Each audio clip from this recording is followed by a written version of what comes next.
नमस्कार, स्वागत है आपका डीटीएस की ऑनलाइन क्लासेस में। मैं अरुण शुक्ला। हमारा जो भाग चल रहा था वो वाक्य वाला चल रहा था।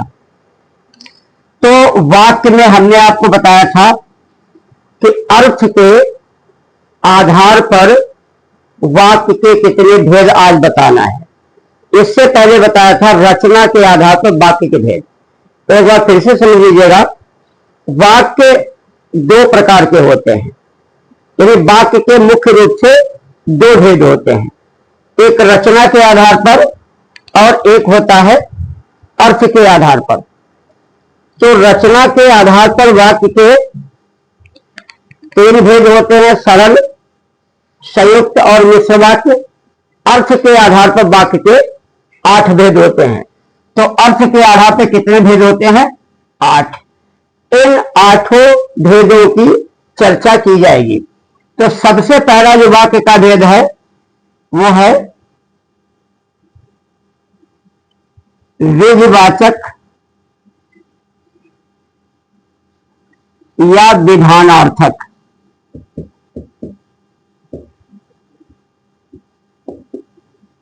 विधिवाचक या विधानार्थक वाक्य, ये क्या होते हैं? विधिवाचक, विधानार्थक, इनकी परिभाषा दिखेगा। जिन वाक्यों से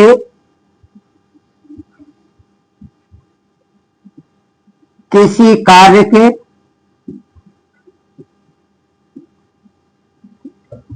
होने या करने का बोध हो।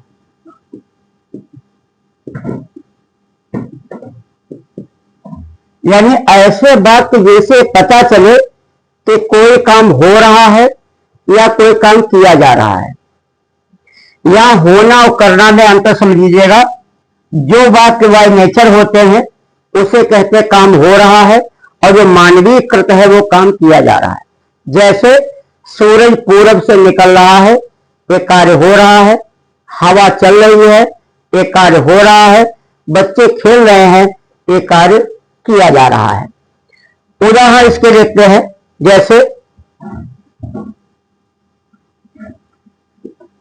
सूरज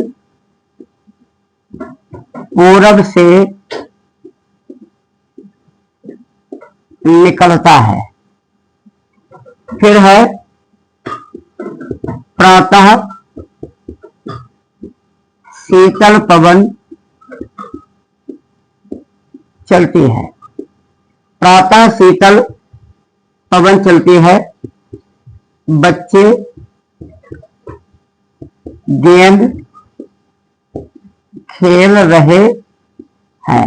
यानी अर्थ के आधार पर ध्यान रखेगा, जिन वाक्यों से किसी काम के होने या करने का बोध हो उसे विधिवाचक या विधानार्थक वाक्य कहते हैं। विधिवाचक के बाद में आएगा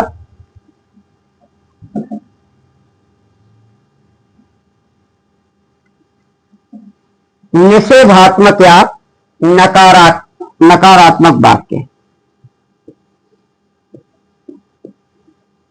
निषेधात्मक या नकारात्मक वाक्य, ये क्या होता है? ध्यान रखिएगा, विधि का विलोम होता है निषेध। विधि माने नहीं मना, अब निषेध माने तो मना। विधि निषेध, कई बार इसका पर्याप्त विलोम पूछा गया, तो विधि का विलोम क्या होता है? निषेध।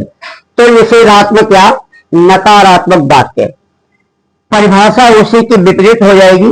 जिन वाक्यों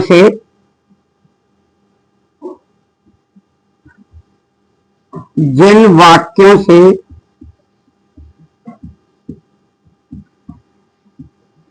किसी कार्य के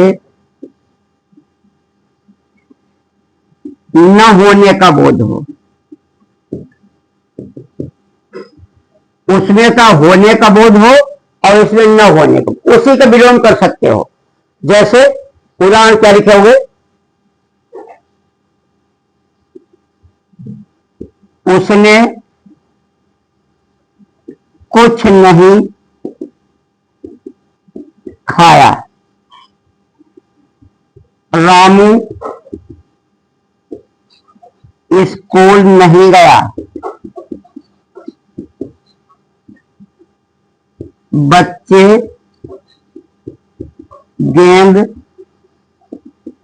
नहीं खेल रहे हैं। यानी खेल रहे हैं तो विधिवाचक है और नहीं खेल रहे हैं तो निषेधवाचक है। तो विधिवाचक में काम होता होगा और निषेधवाचक में काम नहीं होता होगा। इसके बाद आपका आता है सबसे महत्वपूर्ण, जो कई बार पूछा जा चुका है, वो है इच्छावाचक वाक्य। कैसा वाक्य? जो इच्छा का बोध करा रहा हो। कैसे? जिन वाक्यों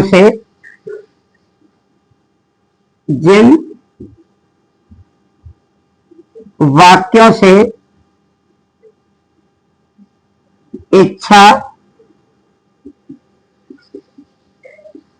आशीर्वाद, शुभकामना आदि का बोध हो।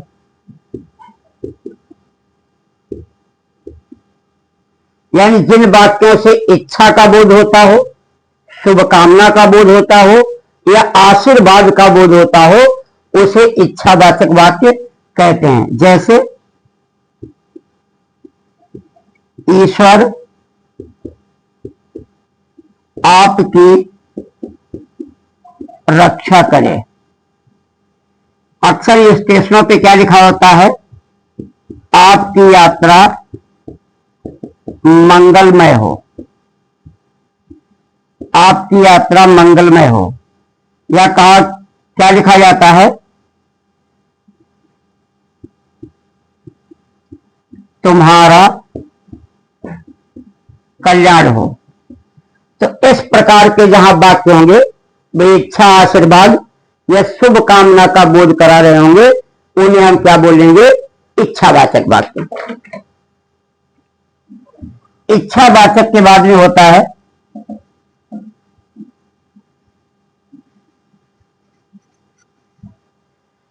प्रश्नवाचक वाक्य।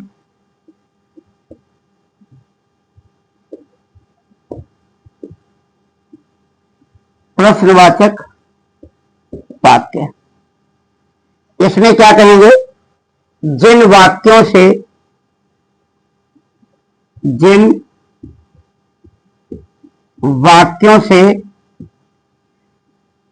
प्रश्न किया जाए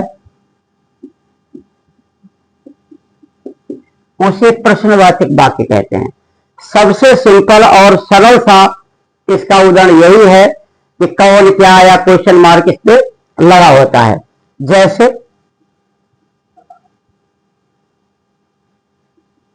तुम्हारा नाम क्या है? क्या तुम रवि के भाई हो?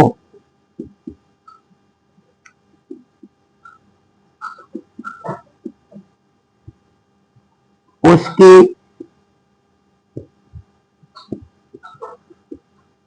पुस्तक कहाँ है? उसकी पुस्तक कहाँ है?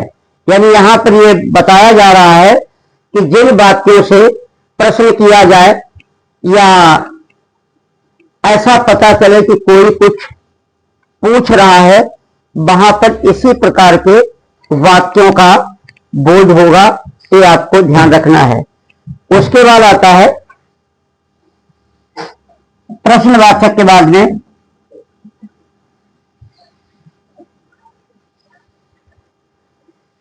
संकेत या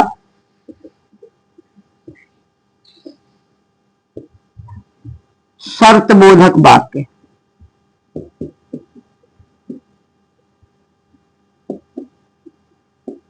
संकेत या शर्तबोधक वाक्य ये भी बड़ा महत्वपूर्ण है। तो जिन वाक्यों से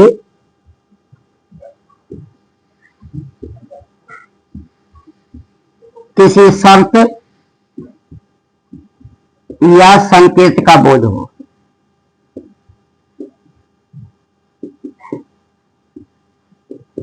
यानी कोई शर्त हो या संकेत हो। जैसे आप कहोगे, तुम कहोगे तो मैं अवश्य आऊंगा।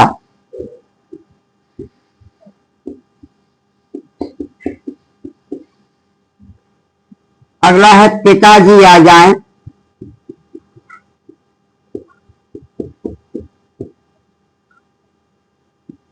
तब बाजार चलेंगे। पिताजी आ जाए तब बाजार चलेंगे। यदि परिश्रम किया जाए तो सफलता अवश्य मिलती है। अब यहां एक खास बात आपको ध्यान रखनी है कि जितने भी संकेत या शर्त बोधक वाक्य होते हैं, ये सभी मिश्र वाक्य की श्रेणी में आते हैं। अगर ये अर्थ के आधार पर वाक्य न होकर रचना के आधार पर वाक्य होते तो सबके सब शर्त बोधक वाक्य होते हैं। अगर ये काल के आधार पर होते, टेंस के आधार पर होते तो ये सभी वाक्य हेतु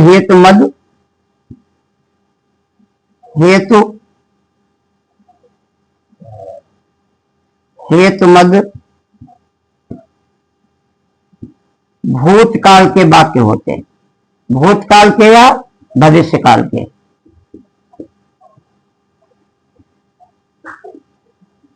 ये सभी कंडीशनल सेंटेंस इसी श्रेणी के अंतर्गत आते हैं। इसके बाद आपका आता है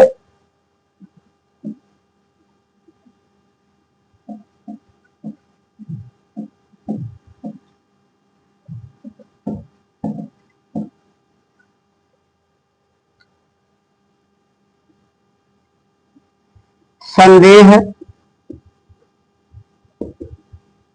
वाचक वाक्य। संदेह में क्या होगा? जिन वाक्यों से कार्य होने में संदेह हो, जिन वाक्यों से यह बोध हो, यानी जानकारी हो कि कार्य होने में संदेह है। कार्य होने में संदेह है, उसे क्या कहोगे? उसे आप कहोगे संदेहवाचक वाक्य। जैसे आ जाएगा, शायद कल वर्षा हो।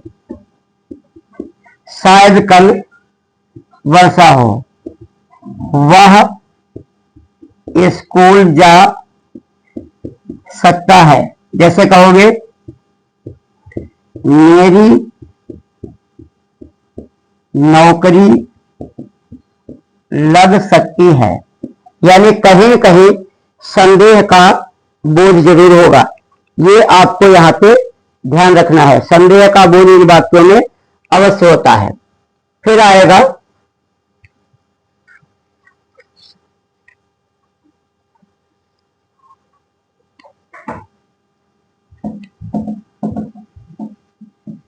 आज्ञावाचक वाक्य।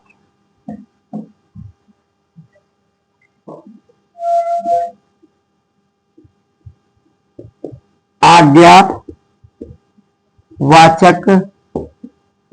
वाक्य क्या होगा? जिन वाक्यों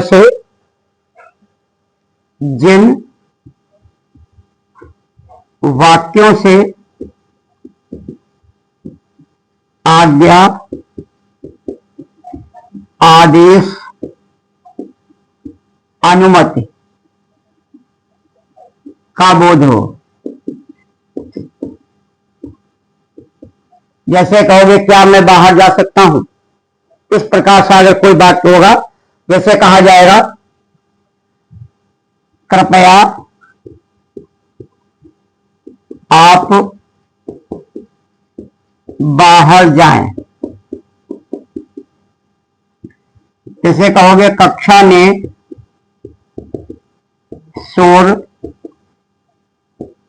मत करो, या कहोगे आप उधर बैठ जाइए। यानी इस प्रकार के वाक्य होंगे जहां कहीं न कहीं आज्ञा, आदेश, अनुमति आदि का बोध होता होगा। फिर आता है विस्मयाद बोधक वाक्य।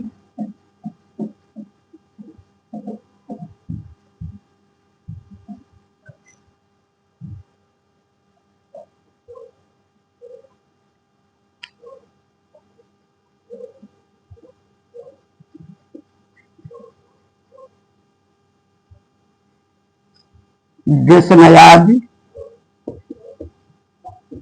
बोधक वाक्य, ऐसे वाक्य जैसे आश्चर्य, ऐसे वाक्य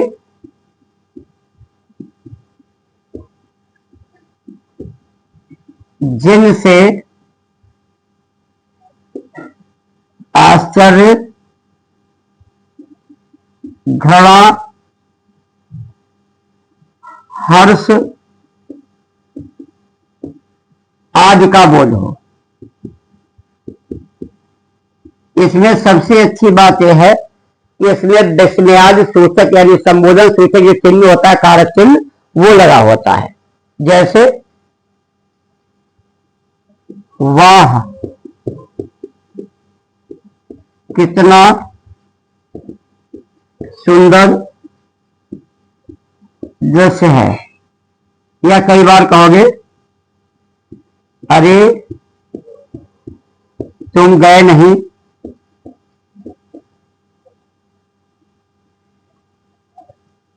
क्या, अभी देखो एक प्रश्न नहीं है, आश्चर्य है, क्या वह पास हो गया। इस प्रकार के शब्दों का प्रायः इनमें प्रयोग किया जाता है। तो वाक्य व्याकरण का सबसे लास्ट भाग है। इसके बाद में वाक्यों की शुद्धि बताई जाती है और फिर रस, छंद, अलंकार आदि पर चर्चा होती है। तो इन चीजों को एक बार फिर से समझ लीजिएगा। जो हमने आपको वाक्य बताए थे, वाक्य के जो भेद थे कि वाक्य दो प्रकार के होते हैं, रचना के आधार पर और अर्थ के आधार पर। रचना के आधार पे 3 भेद होते हैं और अर्थ के आधार पे 8 भेद होते हैं। यहां पहला प्रश्न तो यही आएगा कि अर्थ के आधार पे वाक्य के कितने भेद होते हैं। तो आज की क्लास को यही रोकते हैं, कल फिर आपको नए टॉपिक के साथ मुलाकात करते हैं। तब तक के लिए नमस्कार, जय हिंद।